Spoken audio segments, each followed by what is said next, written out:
Moving on, The Traitors has become the BBC's biggest hit of 2025 so far. The first episode pulled in over 9 million viewers. That's more than Strictly Come Dancing. And I think I know what the secret of its success is. Let's start casting real people on reality shows. Real people. That's what worked with the Jen game when Larry Grayson did it years ago and Bruce Forsyth. You have to go down the real people route. Yeah. Otherwise, it's just people showing off and you don't like them. You don't root for them. Yeah, I always felt like the funniest moments in the Jen game were when you... As we call it in the trade. When you had a father who was awkward. Yeah. A little bit shy, didn't want to be there. Yes. And then you knew over the hour, Larry or Brucey would coax them out of that. Yeah. And by the finale, he'd be dressed as a woman doing the can-can. Yeah. This was the interesting thing as well. If you look at social media, Linda, who's the biggest star of Traitors, she's a 70-year-old former opera singer. Her biggest fans are young people in their 20s. What is it? A face without lines is like a book without words. And not that I watched Love Island, but I was watching some of the reactions to the new series, and there was a lot of people criticising it, saying, oh, why is he on this? He's 39. Or 32, there's nothing in this for us. Heaven forbid. And I was like, but that's probably going to make the show a little bit more interesting, because if they're all 19, there's not really that much they can talk about.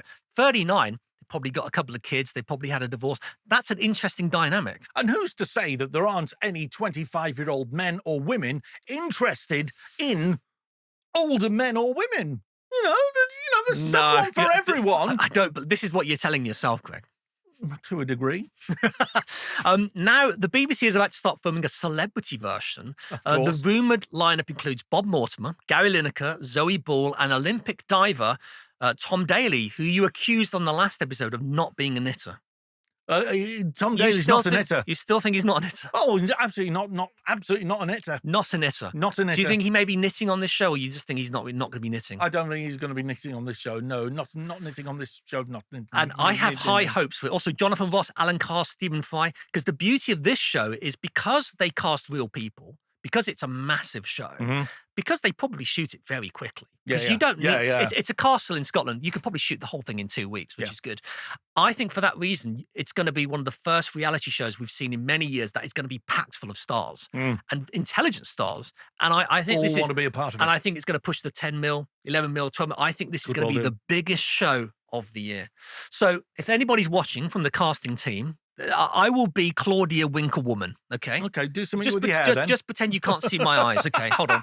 This is. I'm gonna be. Use your flapjack. Here we go. No, I'm gonna be. Listen. I'm gonna be Claudia Winklewoman. No, you look more like Mickey Mouse now. I'm Claudia Winklewoman. Oh, okay. Greg, be honest. Are you a traitor? Yes. No. That's not how the show works. No. You've got to pretend you're not a traitor. Right. Okay. All right. Okay. So, Greg, this is for £50,000. Be honest. Don't lie to me. Are you a traitor? No, absolutely not. Why aren't you a traitor, and why should I believe you, Greg? Because I'm as honest as the day is long. Who do you think is a traitor, Greg? Oh, him over there. What, Stephen Fry? No, Stephen Mulhern. There you go. That's it. You got it. Works, yeah. You got it. Yeah, okay, I'm up for that. Yeah, as long as the fee's right. Oh, no, it's free. You don't get paid. It's charity, mate. It's charity. Oh, sod that then. A BBC spokesman said viewers love Claudia Winkleman and can't wait to see what she does next, even though we've never seen her eyes. Never seen them. Never seen them. I don't think she has eyes. No. Moving on. ITV has commissioned a new series called The Accidental Tourist. In the show, Anton Deck will send TV recluse Stephen Mulhern to exotic locations to experience cultures and cuisines that are different than his. Are you excited? I'm picturing it now. This is how this show has come to fruition, right? I'm going to play a series of parts here, all right? So use your imagination, right? First of all, I'm going to be the exec. I'm going to play the exec at ITV. What's her name? Katie. Oh, Ant, Deck, come and sit on your thrones. Hi, Katie, how are you? That's Ant. All right, Katie, how are you? That's Deck. We want to do a show, Katie. Okay, well, what's it about? Well, it's a travel show. Oh, we've got too many of those at the moment. We've got too many of those.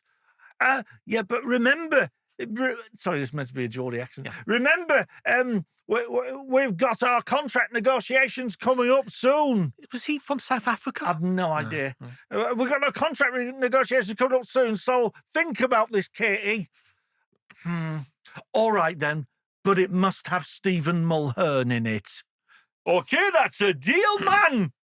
That's how it happened. Wow. I'm sure. I mean, I think that's how most pitches go, don't they? Well, they do for Ant and Dec. If you say Mitre Studios. Stephen's involved, an ITV spokesman, which is probably Katie, has said this show aims to help Stephen Mulhern break out of his comfort zone and unleash his inner adventurer. So it sounds like ITV really cares about Stephen and they're trying to help him grow as a person. He's on television more than a film of dust, that man. I mean... Why don't you like Stephen? I haven't said I don't like him. I like Stephen. He's a lovely guy. He's a very friendly guy. And I think that's why he's so successful. But I know you're not his biggest fan. He's a safe pair of hands, but he's more overexposed than Bonnie Blue. He is just on too much. It's too much. It's Stephen Mulhern. Just give him his own channel. ITVSM 247. I like that. That's very catchy. Yeah, like syphilis. Now, Stephen's other show, Dancing on Ice, returned. Hang on, what's this singular thing, other show? Well, that's his other show.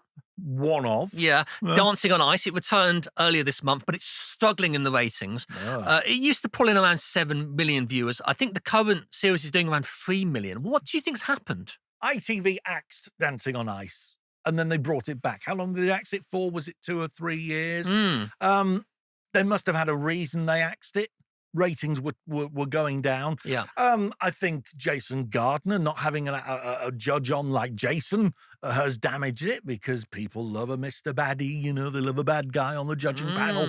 I just think we've seen it before, and it will always be the poor relation to Strictly. Yeah. It's not got the same vibe. And I also think the audience on Dancing on Ice, they do my head in, and I know I'm not alone in that.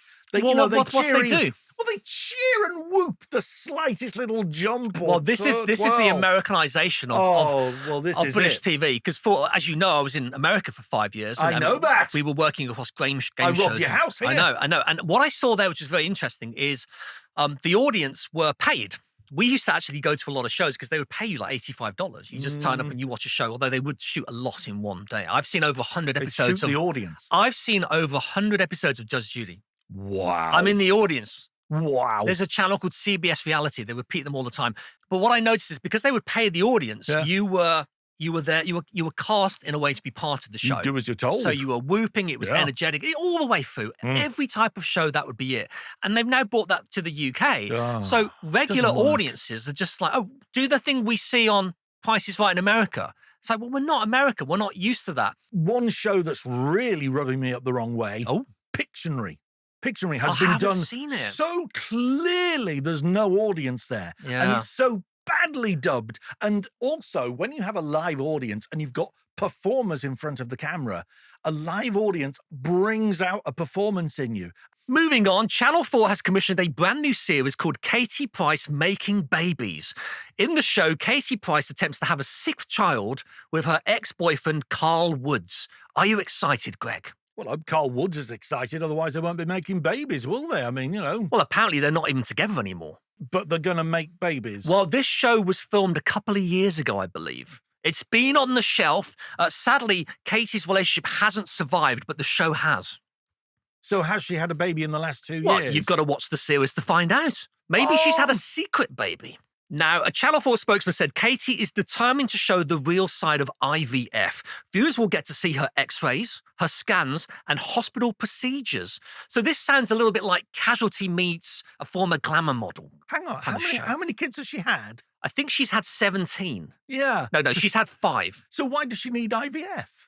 Well, she's getting on a bit in age, isn't she? How old is Katie Price? She's not as old as you. No. For goodness sake. But I maybe when you reach a certain age, you need IVF. You need a little tickle. You need a little help. Yeah, but isn't that Carl's job? Well, Carl's not with her anymore. Now. Why don't they do a show to find a father for Katie Price's new baby? Maybe that's the next series. What would we call it? The Price is Right. No. The Price is Mr. Right.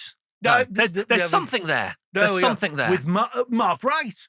Hosted by Mark Wright. No, Viewers love Mark he's Wright. The father. Now, we're going to see all of Katie's medical procedures, which I think is fascinating. We do want to see those. So I was thinking about what other kind of celebrities could you do? You could have irritable bowel syndrome with Joe Swash. Yes. Varicose veins with Ulrika Johnson. Oh, yeah. What medical procedures would you like to see celebrities carrying out for our entertainment? I think top of the list would be Miriam Margolyes having an enema.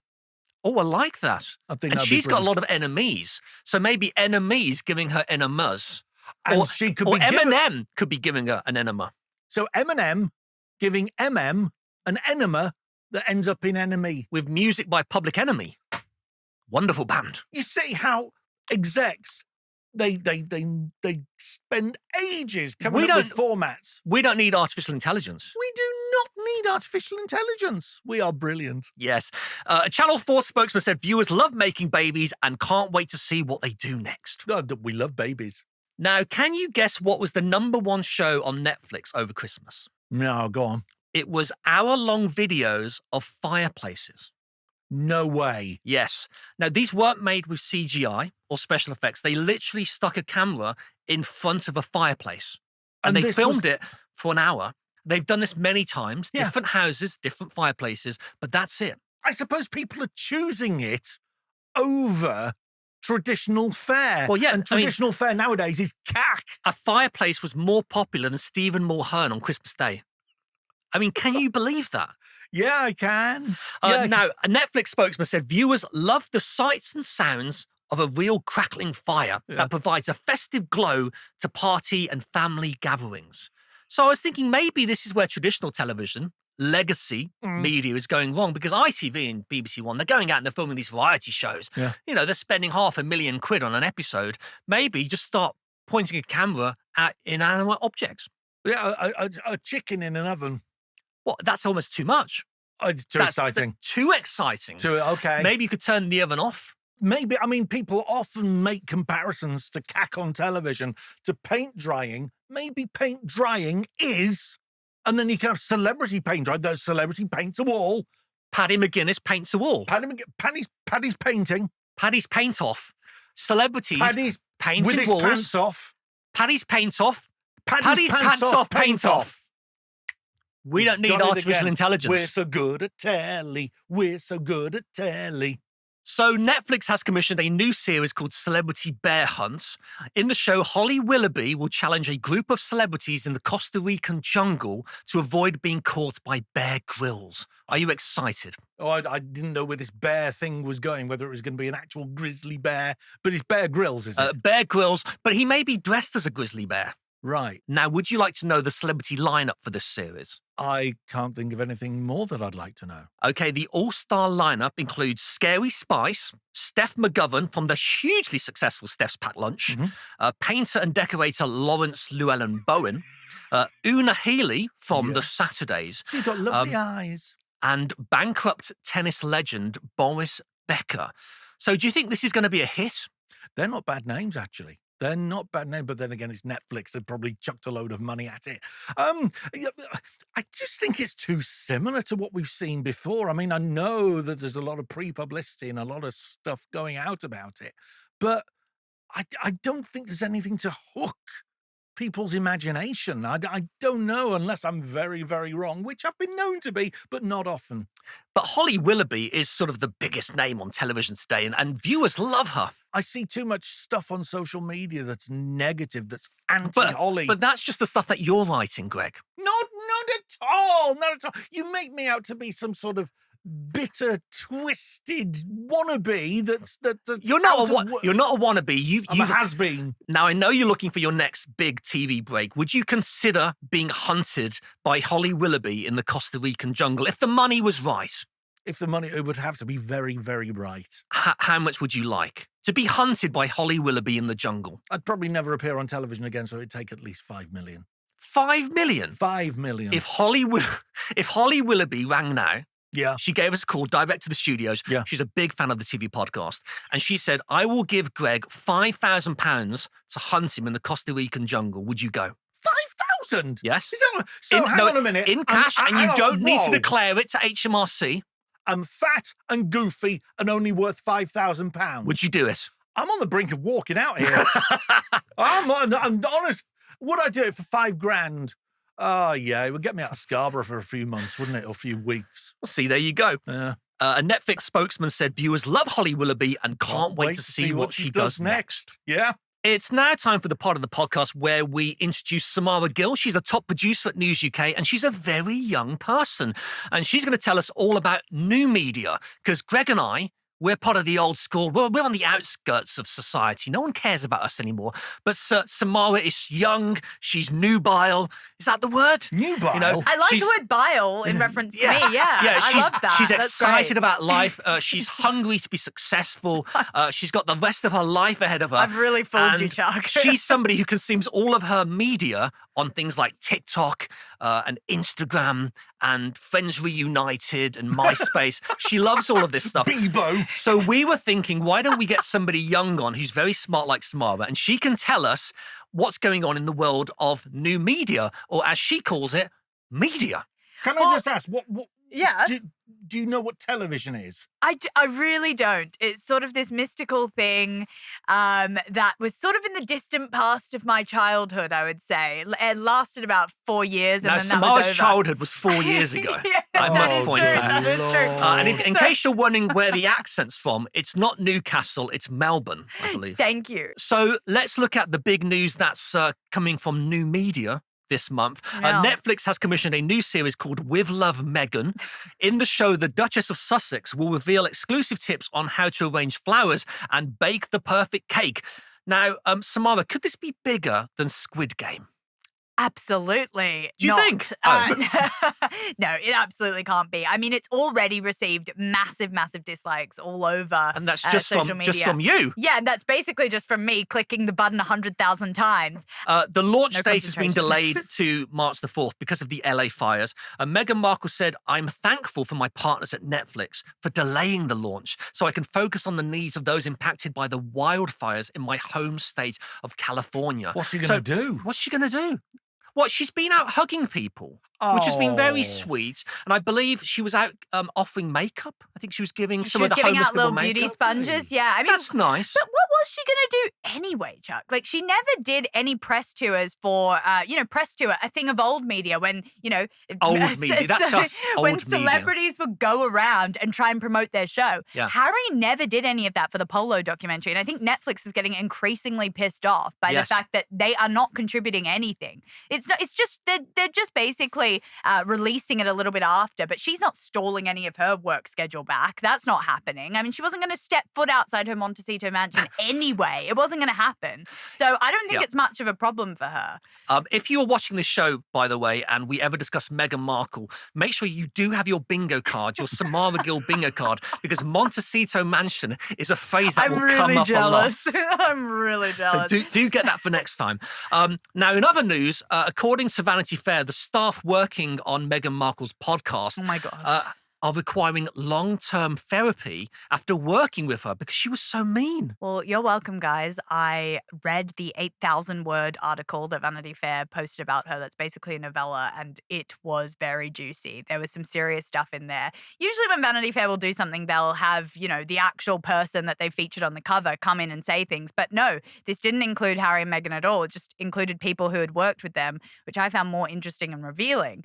It was interesting about Harry's podcast where he had said that he wants to... Putin. He wants to interview Putin, doesn't he? he wants to interview Putin and other sociopaths. Yeah, well, I And- mean, that's what I'm doing here. So I want to work up. If you're going to get a sociopath, you want to work up to Putin. He's the best booking, right? So we're starting with Greg Scott. Yeah. Then we've got Samara Gill. Yeah. Next week we'll have James Corden. And then we'll work up to Putin. Moving on, BuzzFeed made the headlines this month when they sold their YouTube show Hot Ones for $85 million. Now, Hot Ones is a YouTube interview show where celebrities eat spicy wings. Celebrities have included all your favourites, Billie Eilish, Shaquille O'Neal, Jennifer Lawrence. And if you haven't seen it, this is how it works. As the questions get more difficult, the spicy wings get spicier. That's the show, and it's worth $85 million. Are you kicking yourself, Chuck, that you didn't come up with this Well, concept? yes, because 20 years ago, God, we are old. 20 years ago, we did a show which was full of questions. Yes. And it never occurred to me that if we introduced spicy wings, Yeah. I mean, the show made a lot of money. Didn't make $85 million. Yeah. So I just want to know, why is it worth $85 million? Serious question for somebody who's very young in new media. I mean, I think that because it gets the viewer numbers, when you look at it, it gets way more than your CNBCs, your MSNBCs, any of the American networks, and definitely more than all of the British networks. So it really just comes down to eyeballs looking at the show. And, you'd think, it's a very basic concept, but that keep it simple, stupid is the method that I only asked the question. You don't have to call me stupid. It's the method that YouTubers do employ, and it works every single time. I mean, James Corden, that lovable figure from television, he's such a nice man. Yeah, the lovely man. Yeah, totally lovely. He had a similar kind of segment on his show, which was all about getting celebrities to eat horrible things or answer his questions. Yes. And at the end of the day, all these actors, all these celebrities, all they want is to promote their new films. So I think it's very justifiable that it sold for $85 million, and it's a good look for new media. When we look at the monetization, though, I don't know. It can be really difficult to monetize these sort of things. Has that got a decade of success? No, I don't think so. And not to criticize it, well. Maybe it is worth $85 million today. It just reminds me of the dot-com crash where the internet was, I don't think you were born, but the internet was this new thing and it was very exciting. ITV bought this thing called Friends Reunited. It was one of the first social media networks. Yeah. Obviously, Rupert Murdoch bought MySpace. They thought that was going to be this huge thing. And these things were very massive for a couple of years. I was involved in this quiz app that was very similar to HQ Trivia, which was this massive thing in the States. Very successful a couple of years, and then it kind of fell apart. So Hot Wings, does that really have time to recoup that much money? I totally agree with Greg. I think it actually harkens back to you what agree with Greg? Well, it's like what we spoke about That's earlier. never happened. We young people are of the same mindset. Greg, somebody agrees with you. Moving on, let's talk about OnlyFans. The adult website, which is taking over the world, has launched its own TV channel called OFTV. Now, the channel features lots of OnlyFans babes hosting family-friendly shows. What? So, as our new media expert, how does that work? We've just had someone sleep with 1,000 men in 12 hours. What was her name? Bonnie Blue. Bonnie Blue. How do you know? How exactly? Just like that, not Greg, a second. You told me this morning you'd never heard of OnlyFans. I might He's a have heard of filthy Bonnie Blue. liar. He's a filthy liar. This man. Sorry, Samara. Well, I'm saying when you've got basically that's the main press that OnlyFans gets. So how are you then going to shove a cooking show into the mix there? I just don't understand how that really works. And is it? I did look at the article and I was thinking, why is it hosted by these women? It just doesn't make sense. They can't be family friendly. OnlyFans is obsessed with making themselves this family friendly platform, and I just don't get it. Do you think there's what's their motive behind that? They're making a lot of money. If it's for kids to watch, surely that's bringing in the next generation, the next audience. Well, that's sick. The reason why I thought maybe they're doing family-friendly shows is because they're trying to find a new audience. So maybe you're into cooking, or you're into golf, or you're into farming, and you're watching a show, and there's a babe in a bikini doing some gardening. And you're like, oh, actually, I'm into pornography as well.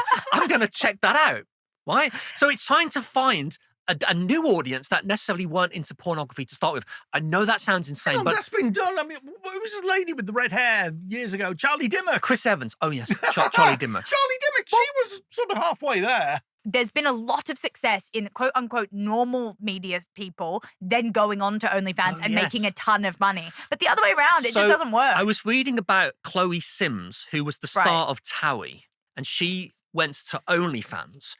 And OnlyFans, very successful, said, I'm going to give you a TV show. So she then made a TV show for OnlyFans TV, which has now been bought by Netflix. So Netflix are actually showing an OnlyFans TV show.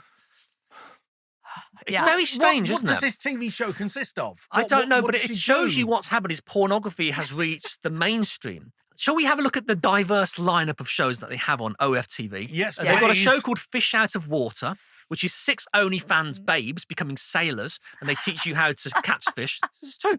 This is Fire, which is OnlyFans babes competing in a kitchen to become America's best OnlyFans chef. Okay. And this is the best one, the OnlyFans Golf Show, where 10 OnlyFans babes will teach you how to play golf. So instead of a hole in one, you got one in a hole. Very nice. Yeah. Now, I've always wanted to learn how to play golf because it looks very difficult. Of course.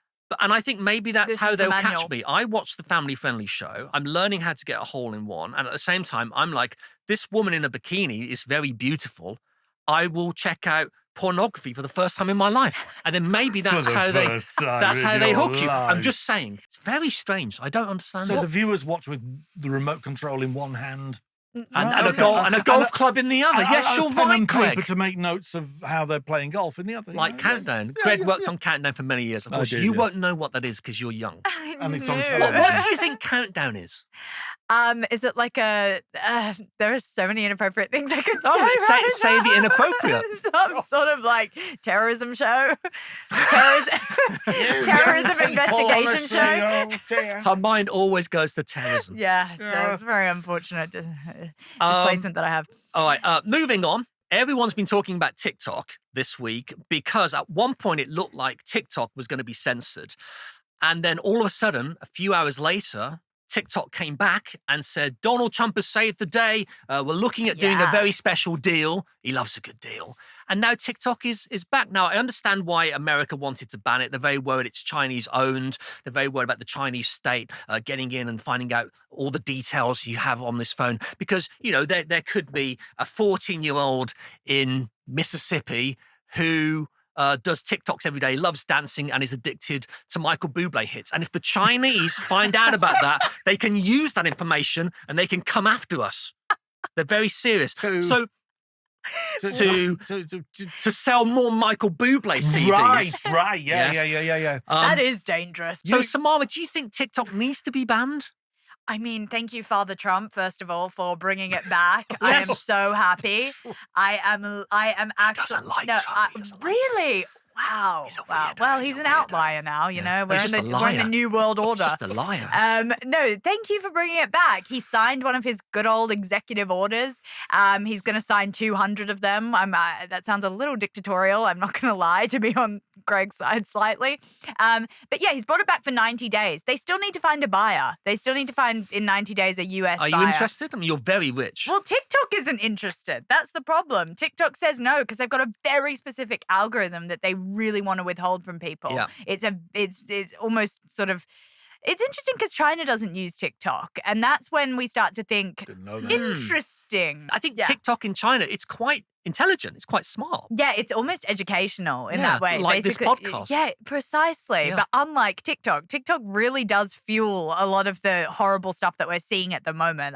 Even though I am a TikTok creator, I'm not a big fan of it because the more extreme my content is, the more views it gets. I mean, Yes. it does not fact check or anything. So I do see why the US government wanted to ban it. India's banned it. Have they? Yeah, Pakistan's banned it. They're massive economies, massive groups of people. So it's definitely, the US is not the first ones to be doing this, but it is kind of hypocritical on their part because it's not like Meta or these other companies aren't doing the same sort of thing. It's just, they're American, so they can get away with it. Interesting. I mean, yeah, but Do you know also, though, I was reading that 16 states have censored Pornhub, really, which is really? amazing. So there's a lot of Wow. censorship going on in the States right now. Yeah. So, you know, I didn't know about The that. land TikTok, of the free. Pornhub. Yes, indeed. I mean, Greg, of course, you won't know what Pornhub is. No, not a Pornhub clue. is it's a website where you can see ladies in the nude. Basically, that's what it is. PORNHUB. PORNHUB.com, is it? I mean, I feel like it really does need our advertisement because it's not a very populous website.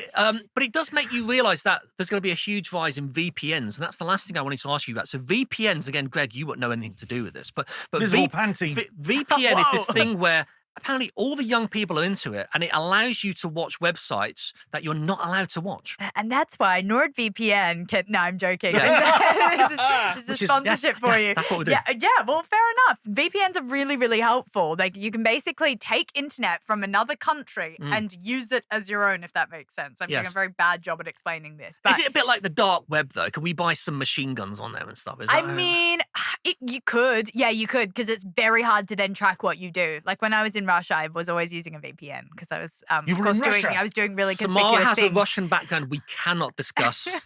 I don't discuss. But it Otherwise, is we part will of the have to reason- kill you.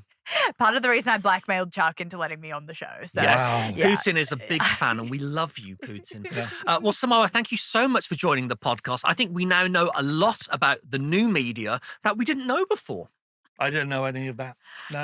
You knew so much. And Greg, is just to very well confirm, the informed. two websites, if you want to make a note that we talked about, it was pornhub.com and OnlyFans. You might be interested. Yeah, we'll never see Greg No, again. not if it's just filth. No, I'm not into filth unless I'm involved.